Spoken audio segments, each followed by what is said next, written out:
Hi everyone. Welcome to the TimingResearch.com Crowd Forecast News, episode number 277 for October 5th, 2020. We are recording this at 4 p.m. Eastern Time. My name is David Kosmeter. I'm the creator of TimingResearch.com, and today we are going to be talking about the S&P 500 and other things going on in the markets. And you should be seeing Neil Batho's screen right now. So today I've arranged for Neil Batho of TraderReview.net and the Option Professor of OptionProfessor.com to join us. And the Option Professor will be moderating today, so I'm going to go ahead and turn it over to him.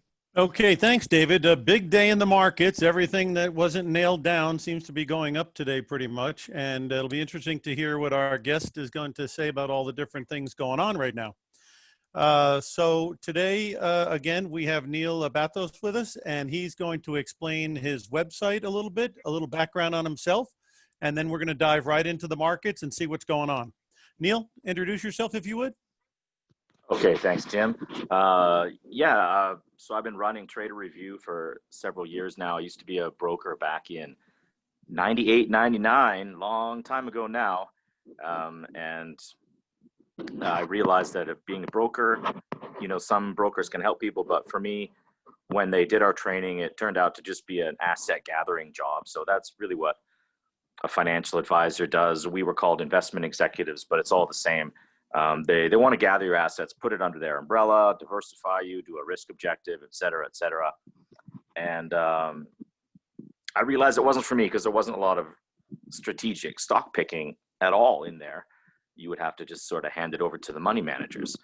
And so I really wasn't interested in doing a sales job. So I got out of that, did some consulting, and then I started my website, Trader Review, and now I just send out the best possible stocks I can to subscribers. And we've had a great run.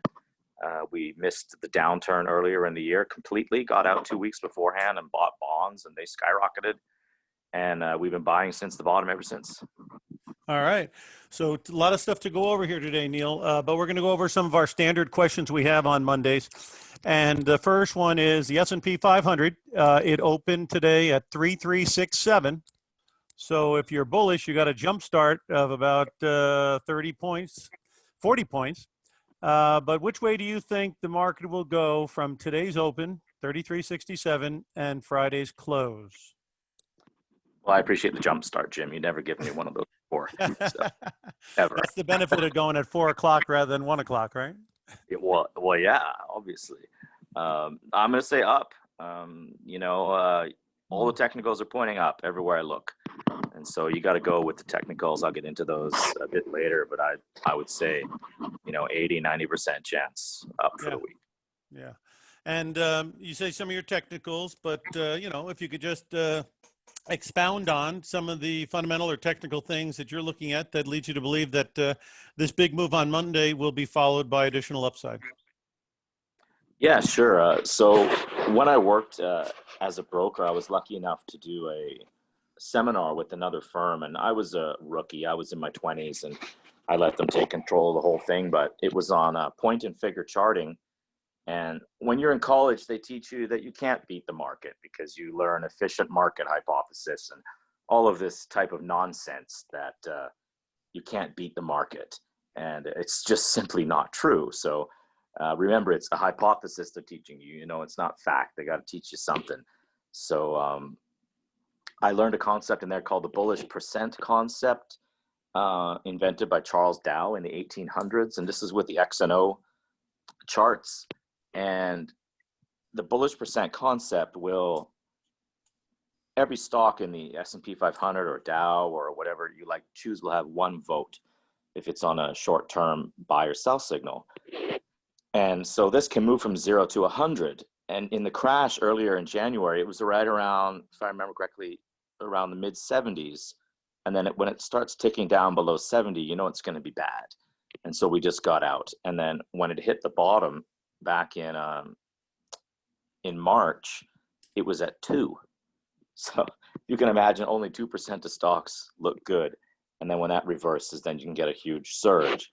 And so if people want to look up bullish percent, you can find something great there. But I'm going to bring up something else that's, because I can't teach point and figure in this episode, but I'm going to bring up another indicator that I use here.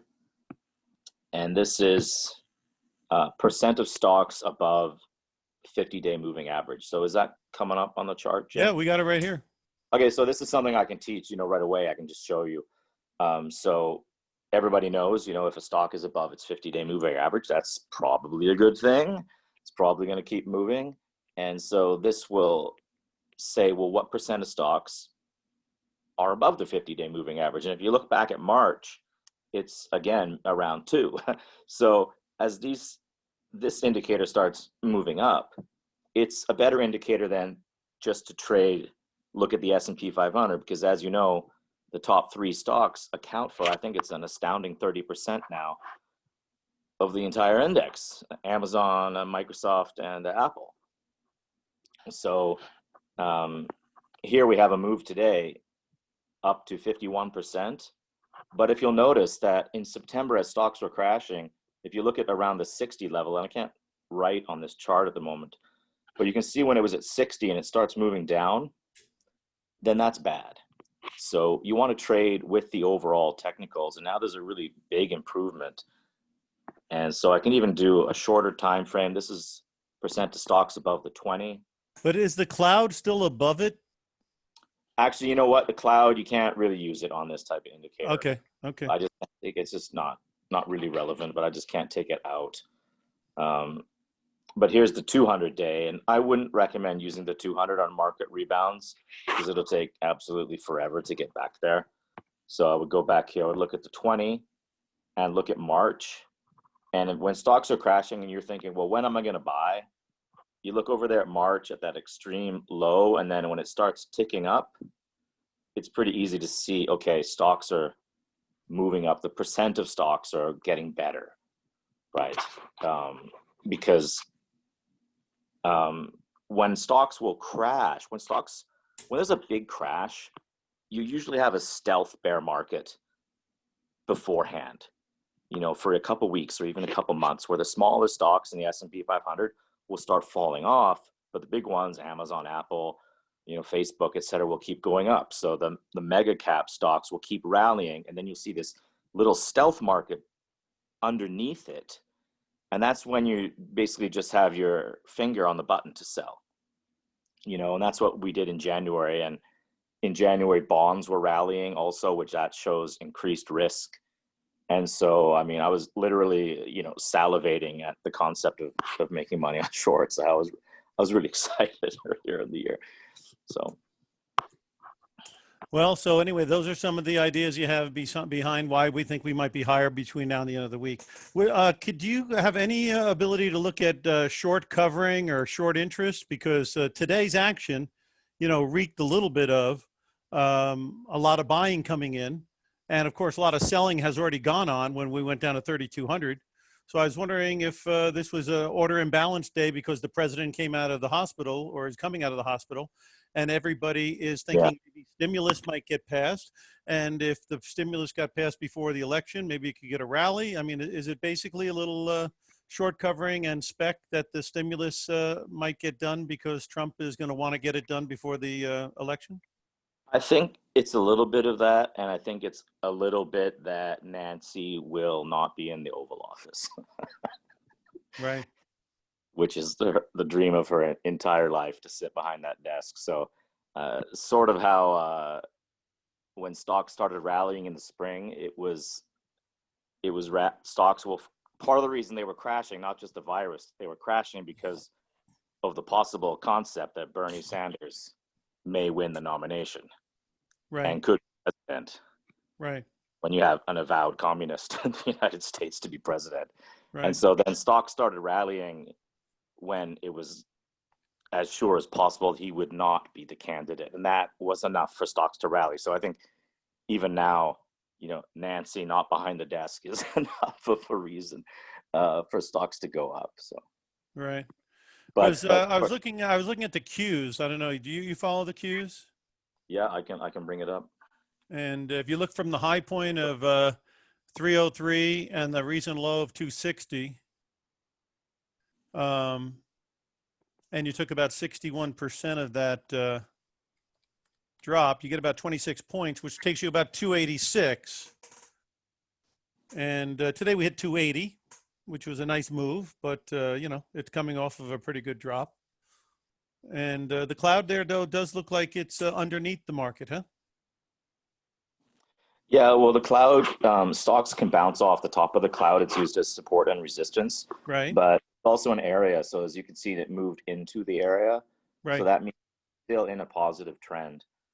And Okay. I don't really consider it negative personally, and unless you have about 3 candles below the cloud, just a tiny little, blip,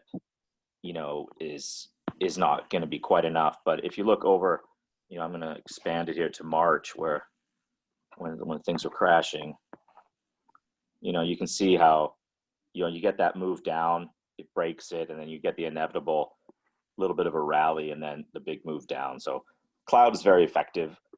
In this particular instance, it didn't get you out at the top, but it certainly got you out about, less than half of the move down. But we actually got out 2 weeks before this happened, because that bullish percent I was talking about had turned down and bonds were going up, and I thought this just looks bad, looks real risky here. So that's where we got out.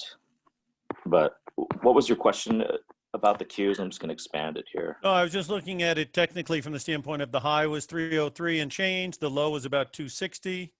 Yeah. So that gives you about, 43 points. If you went with 61% of that, you're at about 26 points. So a throwback towards 286 would still be within the parameters of a correction. You know what I mean? Yeah, I think I know what you mean. As far as a In other words, rebound, we got very fluid news coming out. And the news today was obviously very bullish for people because, again, they're reading a lot into the tea leaves that, Trump's going to come back and then he's going to get this deal done and then everything's going to be fine. So there was a tremendous amount of buying today. And obviously there wasn't a lot of selling. So that's when you get an order imbalance, you go up 60 points on the S&P. And then you have to obviously turn around Tuesday staring you in the face. Will the news be consistent or will it be fluid going the other way? And, is this thing going to go back to the highs or is it going to have some trouble between 280 and 286, which is that Fibonacci throwback number? yeah, one of the things there is that Tenkan line. This is part of Ichimoku cloud study. That red line there Mm-hmm. can be sort of some resistance, and it's getting more and more popular in the West over the last 10 years, and people know where those lines are, so it'll be a little bit difficult to get past 280. But one of the things about that recent rally is that when I was a broker, in the exam we had to take, we had to learn about odd lots.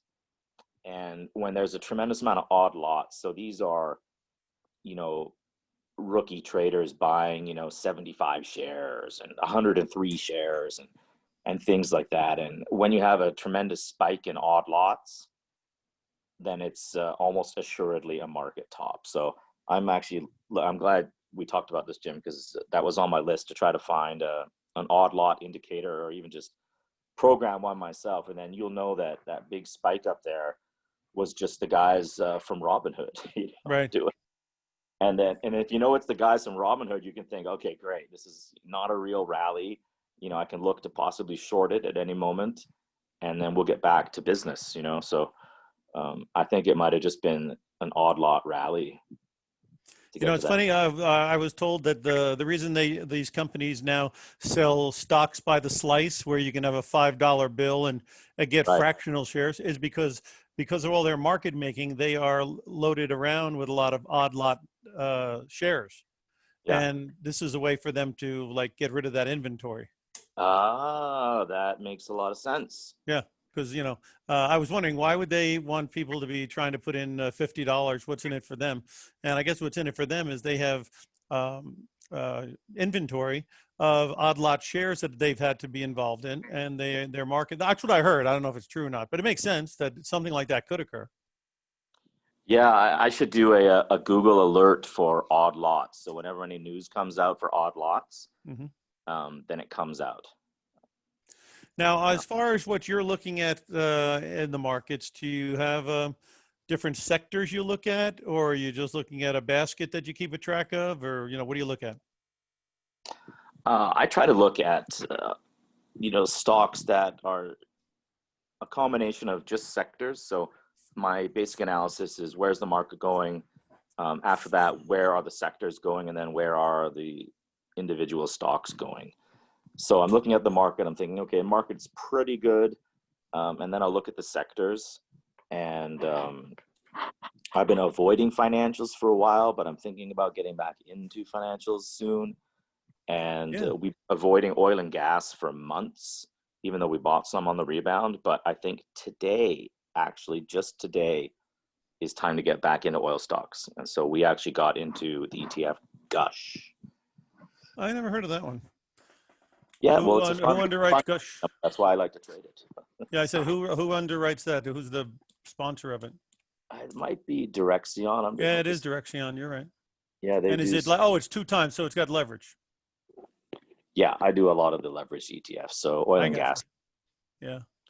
Yeah, well, I mean, Chevron goes down to 70 and it pays 7%, and they've got a decent balance sheet from what I understand. That can't be a terrible thing. And I think Royal Dutch Shell is at a 25-year low, and Exxon is in the 30s. And every time I go on the highway, I don't see everyone is in a Tesla, that's for sure. Well, yeah, I mean, it's, and you need oil to dig up the minerals, don't you, with all the equipment. Yeah. And then, of course, if we ever get back to travel again, you'll have those guys coming on board. Sorry, which guys? Airlines. Right now they don't need any fuel, but we start traveling again at any kind of a clip next year, you're going to need fuel. Yeah. Yeah, I mean, a lot of people think, oh, well, I'm just going to wait until people are flying again, and then I'm going to buy gasoline. Well, you can't do that. You have to buy it months ahead of time, where you think, okay, I mean, that was what it was like back in March, April. People thought, hey, this virus is going to go away in a couple months. So they're buying oil stocks. And then all of a sudden, oh, wait a sec, maybe it's not going to go away. Okay, we're selling oil stocks. But you got to look ahead. It's like a moving target that's 3 to 6 months in the future that you're always trying to hit. And once that target moves too far in the other direction, you just need to get out and wait. If that's a good analogy. Well, the low on Gush is right around that 18 area, I guess, in the recent time. Okay, I'll just bring it up here. Yeah, it's up 10% almost today. So obviously somebody's getting in, and it does have a little bit of a low surrounded by higher lows. So at least you have a place to defend against, right? Yeah, you see that green at the bottom there? That big green bar. That's pretty much. That's significant. Well, it better be if you're long. Mm-hmm. Yeah. Yeah. And it looks like it is, and it looks like it could be anyway. Yeah. And you can clearly see sort of 2 moves to the bottom.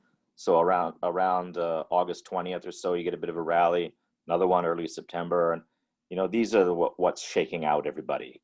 Mm-hmm. And so on a decent pullback, in a negative trend, you can have 2, 3, or more. So at least I can see here that we have 3. And you wouldn't match that up with relative strength to see, like, when we made the low in September and now we've made a low in October. If the RSI is higher now than it was in September, that could be a decent indicator of a turn as well. Sort of like, look, there you go. You got a little indicator on itself. Yeah, in other words, like, you made the low and the RSI was right at the low. Here we've made another fairly substantial lower low, and the RSI has not really cracked any lower. And some might say that that is an indication of exhaustion. I would agree. Some might say. Yeah, I mean, I'm not a bottom fisher. You're not going to get rich in the market looking for deals all the time, but there comes a time when you got to go for it on something like this. So now, on a little bit of a contrary opinion, I've been thinking that the bond market is going to roll over and maybe go down pretty hard, and if that were to happen, that means yields are going to be higher in the long end, and that would be the recipe for the banks to do well. So I think this TLT at 180, that's about all you're going to see on that for a while, and it could start accelerating to the downside. See what you see on TLT. Yeah, it's horrible. I would be out of completely. Yeah, well, that means yields are rising, and long-term yields rising is not going to be bad for the banks who want to borrow your money in the money market account for 0 and then loan out 20 years at a good rate, you know? And also trade your own money in the market. Yeah. But it does look like there's a substantial risk for yields to rise, which people would be shocked about because they think the Fed's going to keep rates low. But Fed keeps rates low in the 0 to 10 year frame. They don't do the 20-year too much. And people who loan money for 20 years, you know, they're going to get nervous if things get hot and they're in these 1% bonds, you know? Yeah, I think so. There's just no reason to be in bonds now at all. And I don't even have to bring up a relative strength chart for bonds. All I have to do is look at this. Since May, it's done nothing, since it's done nothing while the market's been up. So if you look at the relative strength of the long bond and all bonds compared to the market, it's just worse and worse and worse all the time. And then eventually it's going to crack. And today it cracked. I mean, but is there a possibility for an acceleration, do you think, looking at your technical stuff? For bonds to fall? Uh-huh. Oh yeah. Yeah. The gap gets filled, Jim. So we could go all the way back to 145. I mean, there's no reason not to. Yeah. Really. It seems like it anyway. A good thing here is so if you look a little bit after March, you can see the massive spike up, right? And huge sell-off down. That's where you have to be super careful because you can trade leveraged bond futures and you can make millions because you can go, 20, I think you may even be able to go 40 times, but I know you can go 20 times leverage on the bond futures. And if you look at how beautiful this trend can be when you time it perfectly around February, you see that there's the first that move up, pullback, and then a beautiful, huge move up. Well, people think bonds are boring, but when it goes from 145 to 175 in 2 weeks, that's not boring, Right. But then what happened is right around that time is when Powell comes out, we're going to drop the rates to 0. We're going to bail everybody out forever. We're not even thinking about raising rates. And then you have this massive move down in bonds. And that was done in the futures market. Right. And it happened in the 80s. And we talked about this on another show before where there's a famous analyst calls them the bond vigilantes. And these are guys on a trading floor somewhere that control the futures market. And it's only going to take a few $1 billion to crash the bond market. And they can do it at will. And they send a message to Washington and they say, you know what? You're not going to turn America into a banana republic and print money forever. Because Right. if you try, we're going to crash the bond market. And we can do it and we're going to prove it to you. And that's exactly what they did. So if you are long, if you are leveraged, a lot of people got wiped out that day. I think, to be honest, with regards to how much debt is out there, I mean, somebody's going to want their money and, they tend to want it all at the same time. Yeah. And when they all, it's like, it's a wonderful life. They're all going to go down to the building and loan and see if George Bailey has their money behind the curtain there. And then he's got to explain that he's loaned it out on all the houses in Pottersville. People all want to redeem bonds because the yields start rising. These dealers on the other side of the game, they don't have the money to take an avalanche. We saw that in March when if the Fed didn't step in, the entire, all the fixed income market would have gone to dust. Yeah. Because the broker dealers, they're going to put their own checkbook in front of a freight train. No, I don't advise standing in front of freight trains, Jim. Yeah. But anyway, that's a couple of things going on. Anything else that you're targeting? You like a little energy down here? What else are you looking at? Well, I'm just bringing up the yields for you. Oh, okay. On the different, just for some people that don't know about the yield curve. So we have the 30-year at the moment. If you buy 30-year bond today, you will get a 1.58% yield. And then you got the 10-year, the 5-year, the 2-year, and the 3 months. And so now the 3 months is what they're paying on money market, 0.10. Looks like it, yeah. That was actually negative for a little while this year. Yeah. And they're trying to loan at 20 and 30 and trying to get $1.50, and they'd love to see it go to 2 or 2.5. Yeah. And then there's a spread, and that's when your banks could make a roll. Do you have some banks that you're looking at, or are you looking at an ETF? What are you doing with the banks? I'm thinking about getting into banks, but like I said, I'm not really a big bottom fisher. Right. But got IYF. I'll just bring it up. So this is a financial ETF that is non-leveraged. And as you can see, since June, it's basically done nothing. So, you're not going to make money trading something like this in and out. But, if a stock's going to start a positive trend again, it has to do it from somewhere, right? Right. So, I'm definitely looking at getting back into these as early as tomorrow. Yeah. A lot of people buying houses. It's not going to stop. The rich are going to get richer, and the poor are going to get poorer because of inflation. Yeah. It's just the way it is. So you better be on the non-poor side and do what you can. I'm super bullish on housing, and I've been bullish since January through everything. I just said, Fed's putting rates down to zero. I forecasted a 30-year mortgage to be at 2.2% back in January, and I think it's going to hit there. And the government's got to get people into houses, or you're going to have more and more civil unrest. Right. And what do they care if they got to bail out Freddie and Fannie again because they're borrowing money at almost 0%? So, anything the government can do to get people into houses, the better, as far as I'm concerned. And How if you about want a house, you better do it now. how about a couple of banks that people say are obviously way out of favor? Citigroup, supposed to be at like 60% a book, so you're buying it cheaper than at the great financial crisis low. This is Yeah. cheap. When it hit 41 or something, it was lower than the great financial low, financial crisis low. That looks like it has value at 41, huh? Yeah, I mean, you could get a move up to 50 Yeah. and fill that gap there, sure. Yeah, 20%'s nothing wrong with that. Um, And what about Wells Fargo? Everybody hates them, but they got about 9 trillion customers still. well, it's because they got that nice logo with the wagon. Everybody likes that. Right. Makes you feel And they got those salesmen you were talking about doing mutual you're in old funds or whatever. you're in Old West or something. Let's see. Ooh, ouch.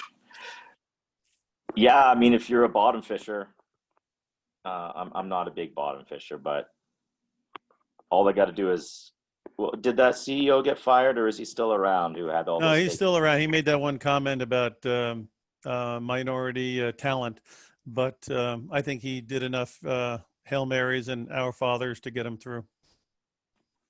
Well, I mean, if he resigns, then yeah, Wells Fargo's a go, I would say. Yeah, the last thing he needed was to make a stupid comment that makes everybody irate. Yeah. Because they're still trying to get past that. Everybody had a credit card that they didn't order problem. I was actually not familiar with that. I just knew they had millions of some sort of fake accounts. Yeah, I Just think they were signing people up for credit cards or something. I'm not exactly sure, but I had something to do with accounts that shouldn't have been opened or something like that. Yeah. Somebody was getting paid by the new account, apparently, and they stretched it a little bit, I guess. Pretty hard to not get caught, I would think. Anyway, so we got the banks a little bit, but not yet, maybe. And then you got the energy looks pretty good. What about these department stores? Like, do you do anything with like Ross Dress for, ROST or TJX? Because supposedly at some point we're going to go back and shop at these places because they're cheap. Ross is where I used to shop when I was a broker making Yeah. $2,200 a month. But you got name brands for less. That's why I went. You could look like you went to Beverly Hills, but you really went to Santa Ana, You want me to look? Okay, have you noticed, Jim, that I know all these ticker symbols? I just type them in. Yeah, ROST. I've been around a while. I know what they are. I know what they are. Hey, I'm liking this, Jim. I'm liking this. This is just the weekly, but it shows a little breakout there. People might want to get back to work. Let's see here. Yeah, maybe a little bit more, and I would go for it.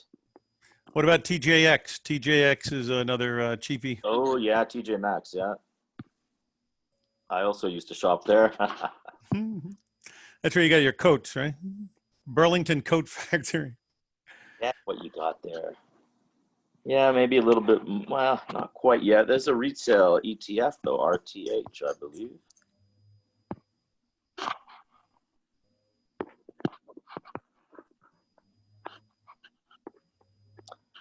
Yeah, maybe just go with the ETF here. I think the ETF looks okay. Yeah, has a lot of green there.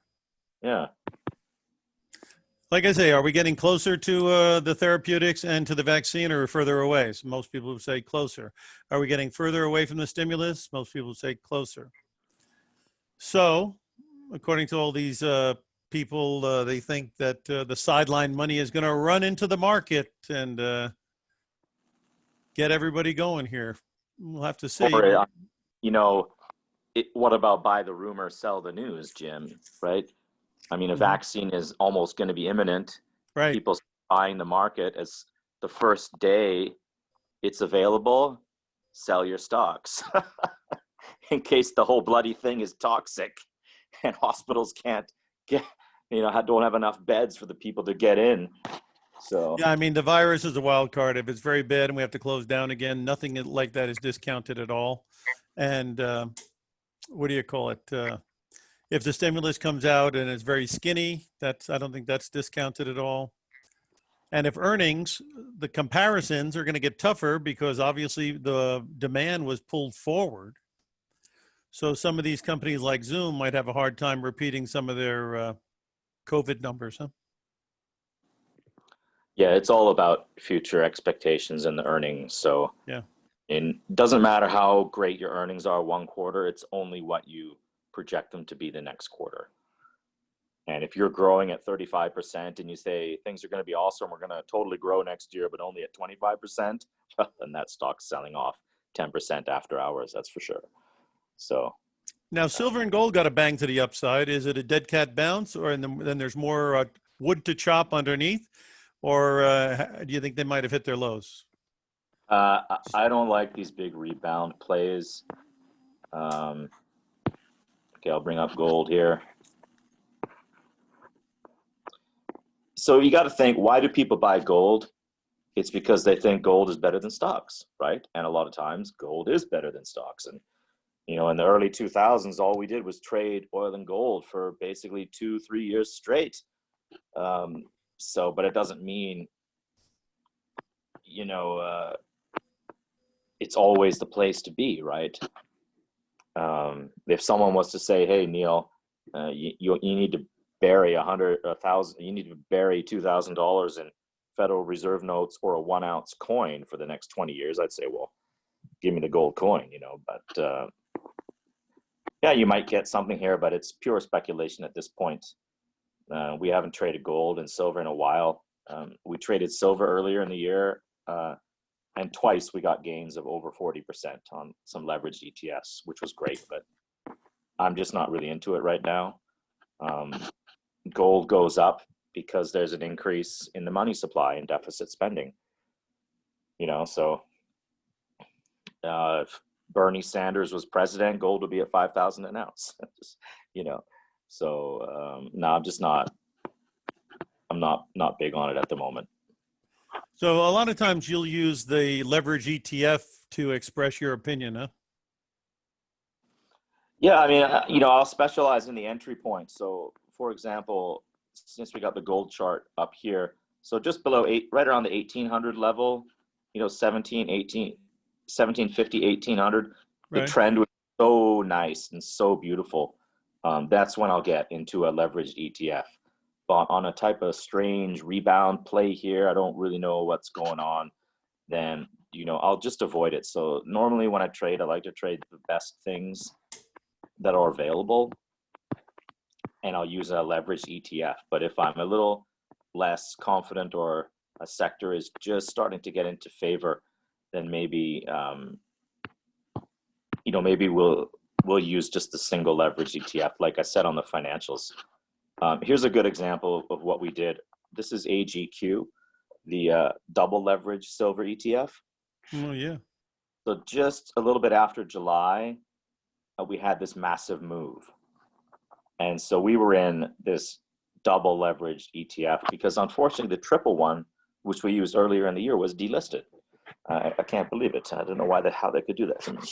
So anyway, we got in around the 30s and then sold, around close to 50 in literally a week, something like that, I think. A week or a little less than 2 weeks.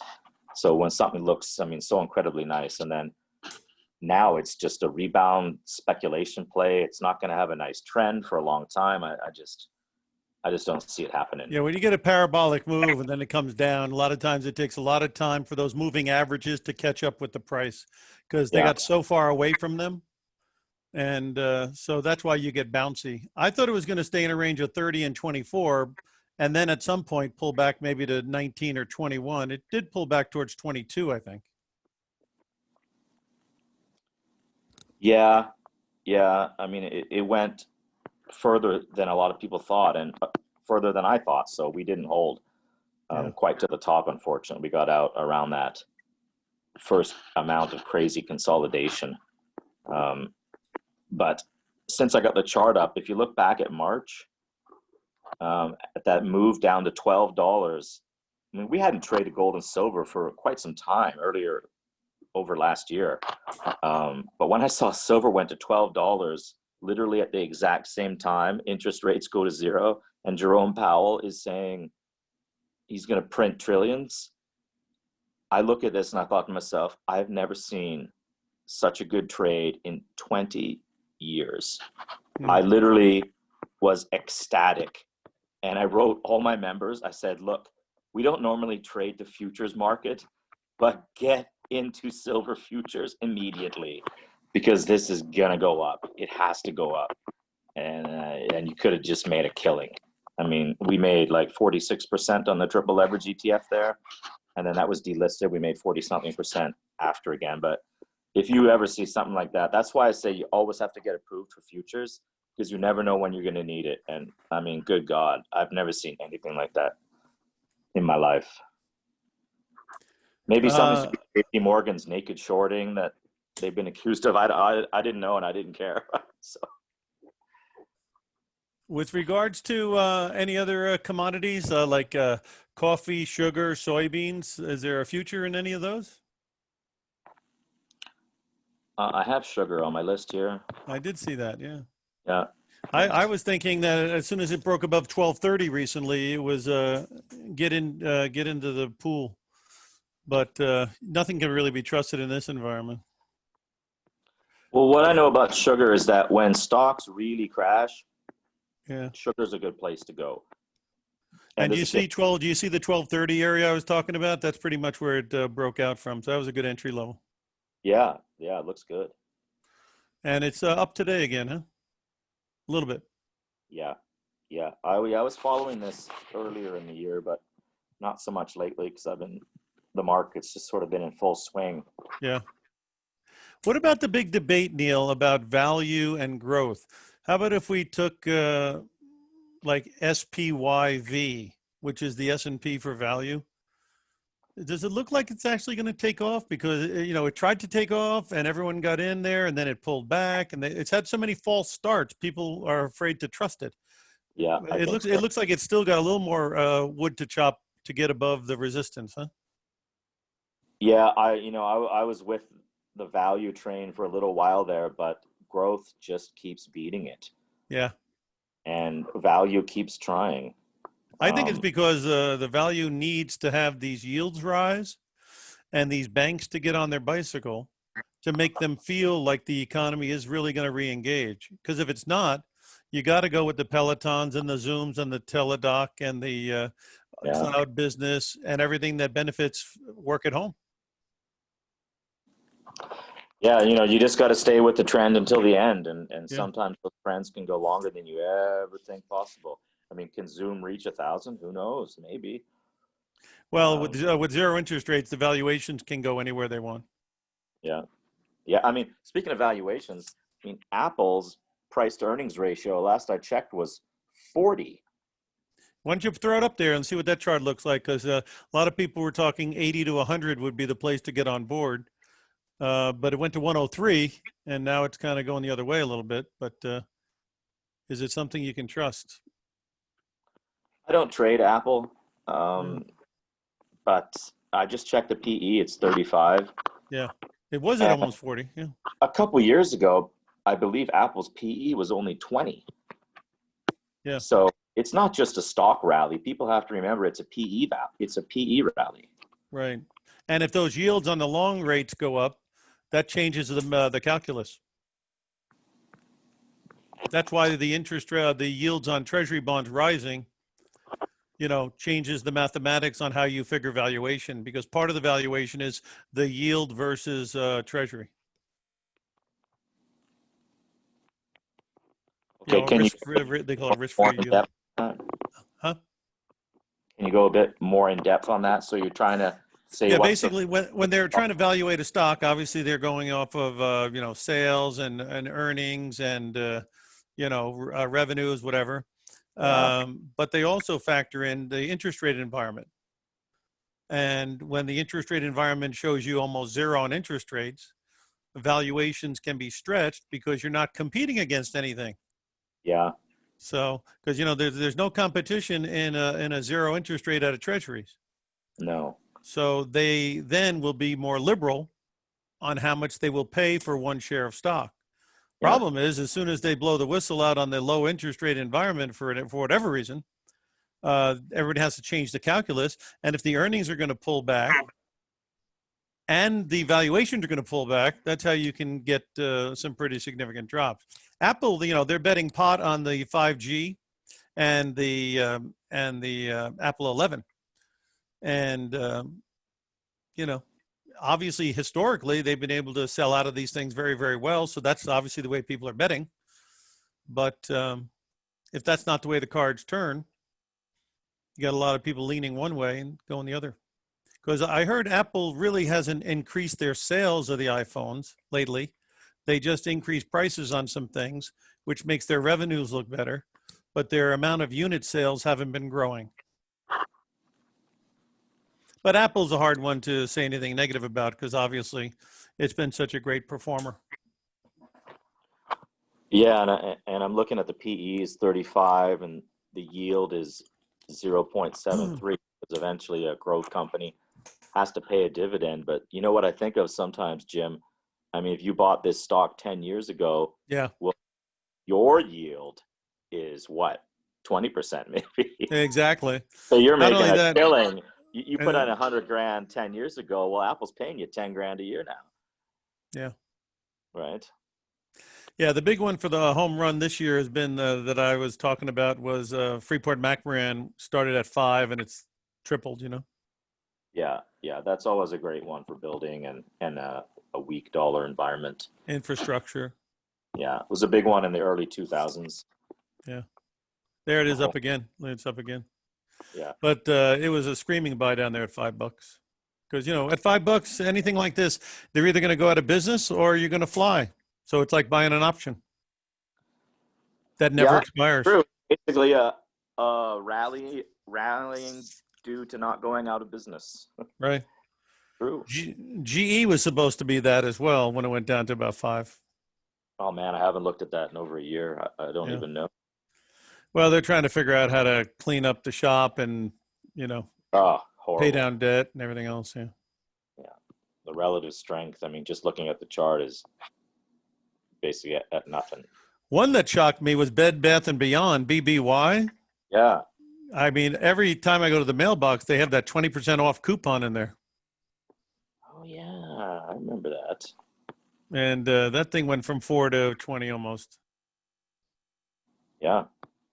That was a 5-bagger. See, that's what guys like Tom Lee of Fundstrat are saying. These epicenter stocks that got hit way, way, way down, they're going to have another day, and that's going to be where the beta is coming from, not tech, because obviously it's going to be hard for tech to do what this thing just did, which is go up 5 times in value because it's already had a big run.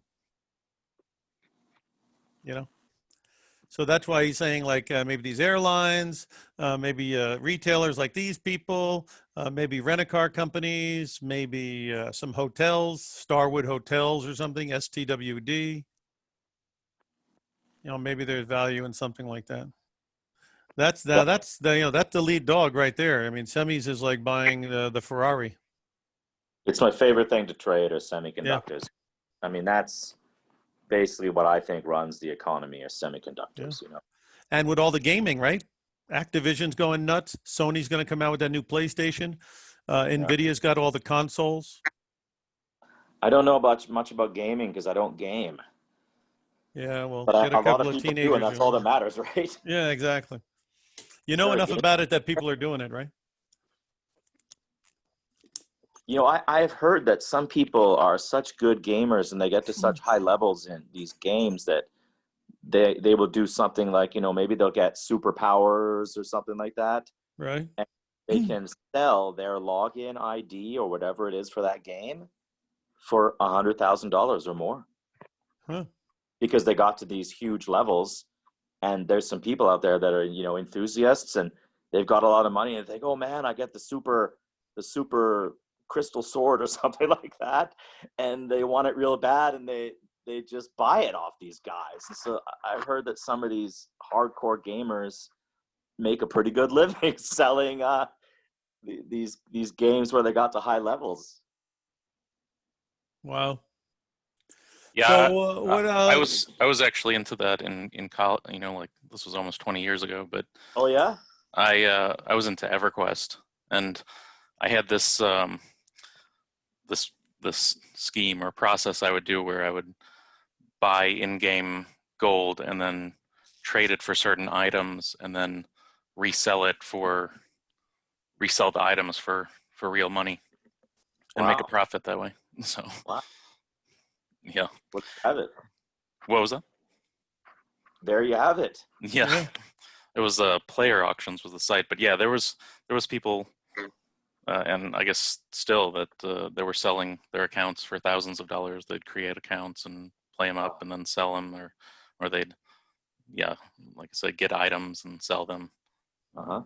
that sort of thing. So, and then I guess I never played it that much, but World of Warcraft was even more popular a few years after that, and Oh yeah, that's the uh, big one. yeah, so So if that's anyone on this show has kids that are addicted to video games, tell them they should trying to make some money. yeah, that's definitely a possibility. But there's Uh, now there's I think more of the money is in is streaming. People do like they stream themselves playing the games and huh. you know, to YouTube or Yeah. some other platform, and people watch other people play games now. So I don't know why you would want to do that. yeah, I don't quite get it I either, could have people watch me trade, but I don't think anyone's signing but up. well, there's people doing that too. Yeah. So Neil, is there any other area that you're kind of focused on you'd like to expound upon before we get to the top of the hour? Yes, actually, Jim, thank you for asking. Yeah. And that is something really boring called real estate investment trusts, Oh, REITs.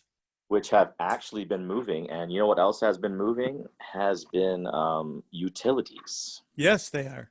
Yeah, those are good. Those are good tips. Yeah.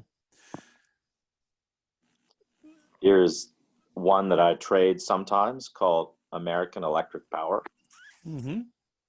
You know, the move 80 to 87, I mean, for a utility, that's pretty darn good in only 5-6 days. How about one that I own, PEG? I don't know what I paid for it. It's been in there so long. They pay a decent dividend though, and they're New Jersey, New York, so I got to figure they need lights. Yeah, that's doing all right. Nothing to write home about like yours though. Well, no, I mean, it's got higher lows. So, I mean, once this breaks out, you know, it'll Well, hit. they're going to have to get their income someplace. They're not going to get it from the B of A money market account.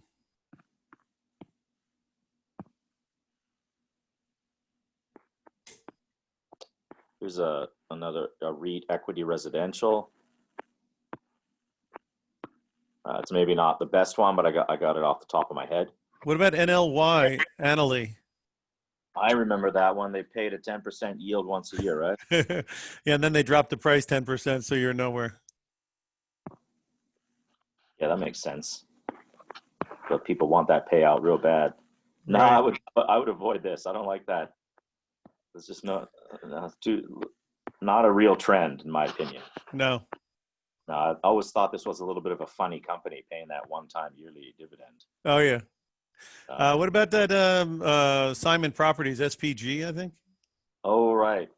They own the malls and they paid a good yield. And let's see No, they what's. were going to merge with a company, and then the other company backed out or something.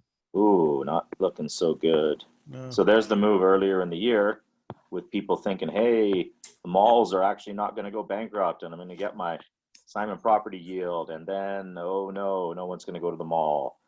And then here we go. Here we are. That was a little bit of hope again, you know? Yeah.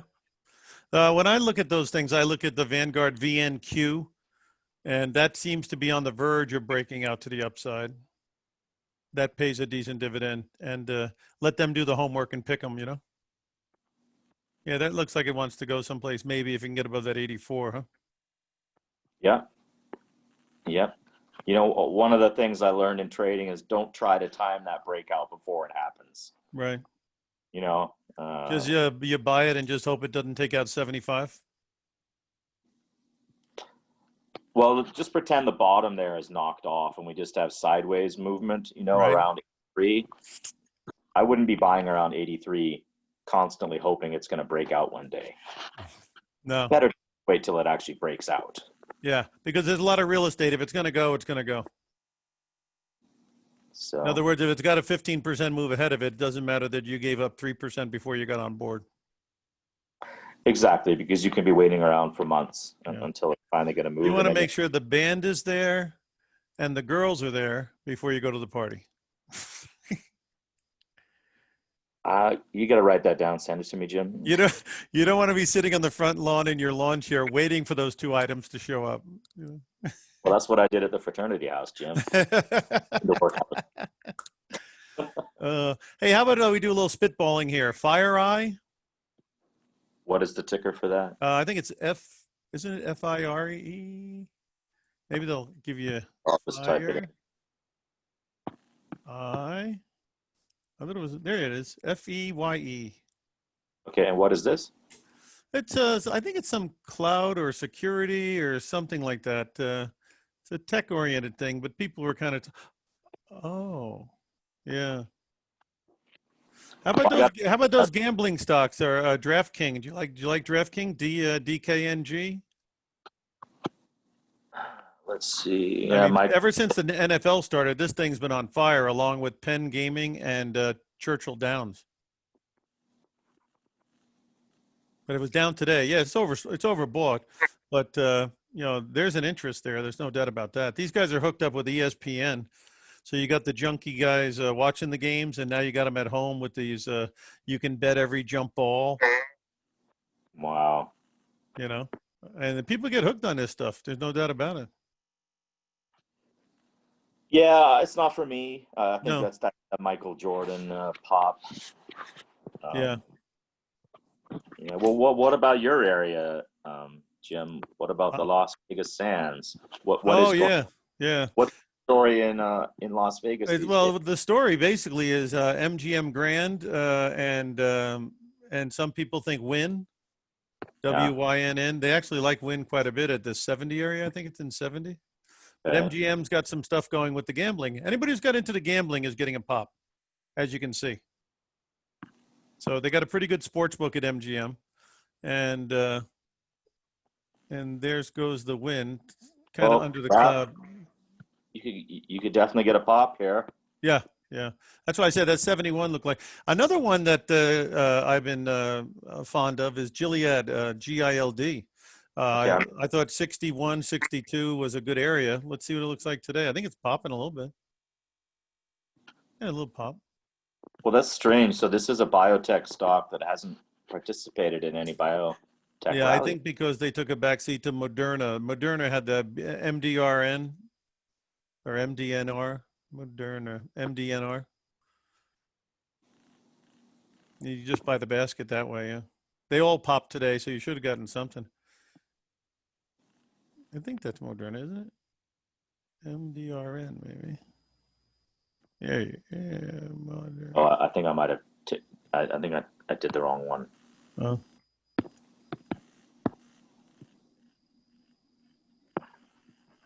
I don't know.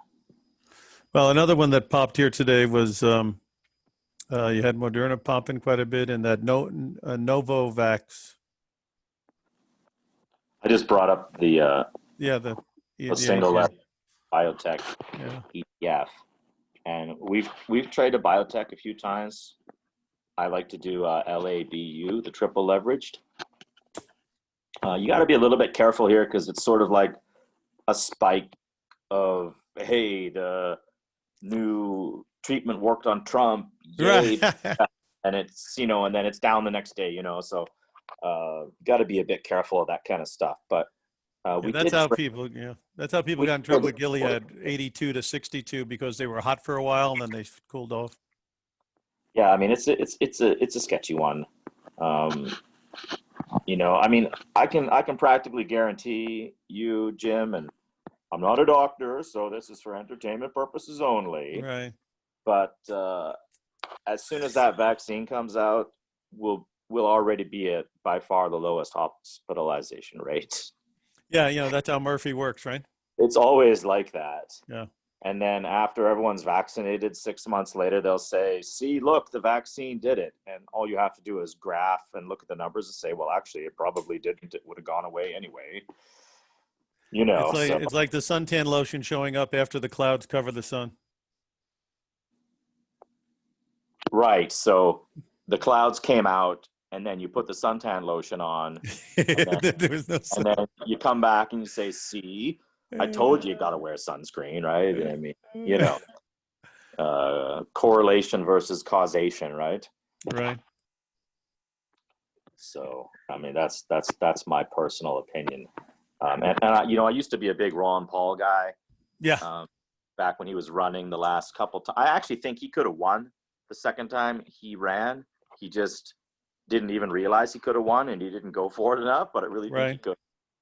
And then he got, at the convention, they did a vote to scam him out of participating in the convention, actually. Right. That's a whole nother story, but he's a doctor and he writes some stuff sometimes. And he said there was a swine flu, not the last one, but before that, where he said the vaccine was way more dangerous than just they're letting on rolling the dice. Right. Yeah, so I mean, I trust Ron Paul's opinion on most things. Right.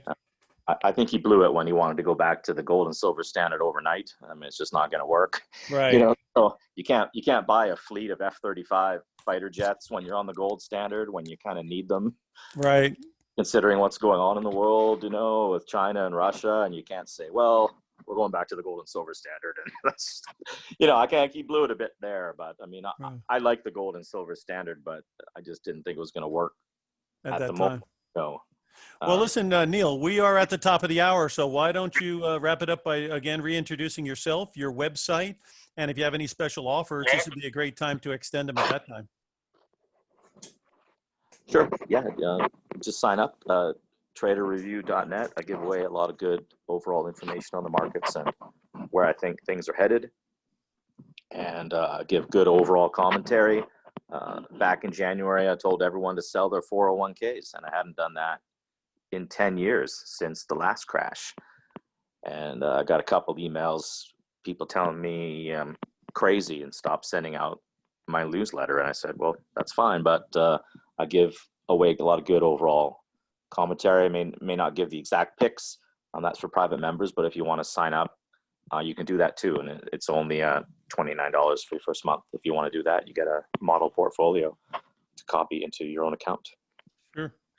All right. Well, that's the way you can get a hold of Neil. And each week, optionprofessor.com does have a weekly update on everything from the stock market, bond market, interest rates, U.S. dollar, gold, silver, copper. We got into a looking at some soybean, coffee, sugar, and also the treasury bonds and the junk bonds and overall economics. So you get an awful lot, and it's free of charge. So all you got to do is go to optionprofessor.com, and we discuss different things that are on our radar, ETFs and stocks and things like that. So optionprofessor.com, and then you put in your information, and then next week you'll start getting every week the market update, and you can see other things that can be done as well. So yeah, Neil, thanks for being here. I think we went over a lot of good stuff, and David, I'm going to throw it back to you, and thanks to everybody for being here. Hope you picked up something, and we'll see you soon. All right, Jim. Thanks, guys. Great show today. Lots of good info. Please be sure to subscribe to Timing Research on YouTube and your favorite podcast directory to get updates on new episodes. You can also go to TimingResearch.com to get access to any of the past reports or shows or events. I keep all the recordings publicly available on the site. Also, be sure to join us tomorrow for Analyze Your Trade at 4 p.m. Eastern Time. Mike Pisani will be back to join us for that one. And then also later in the month, be sure to mark your calendar for, we're going to have a special VIX and news trading event on October 22nd. So that'll be all day on Thursday, October 22nd. A series of lectures all about trading the VIX or trading news. So, and then, so be sure to, just want to thank my guests again for today, Neil Batho of TraderReview.net and Jim, the Option Professor at OptionProfessor.com. Thanks, everyone.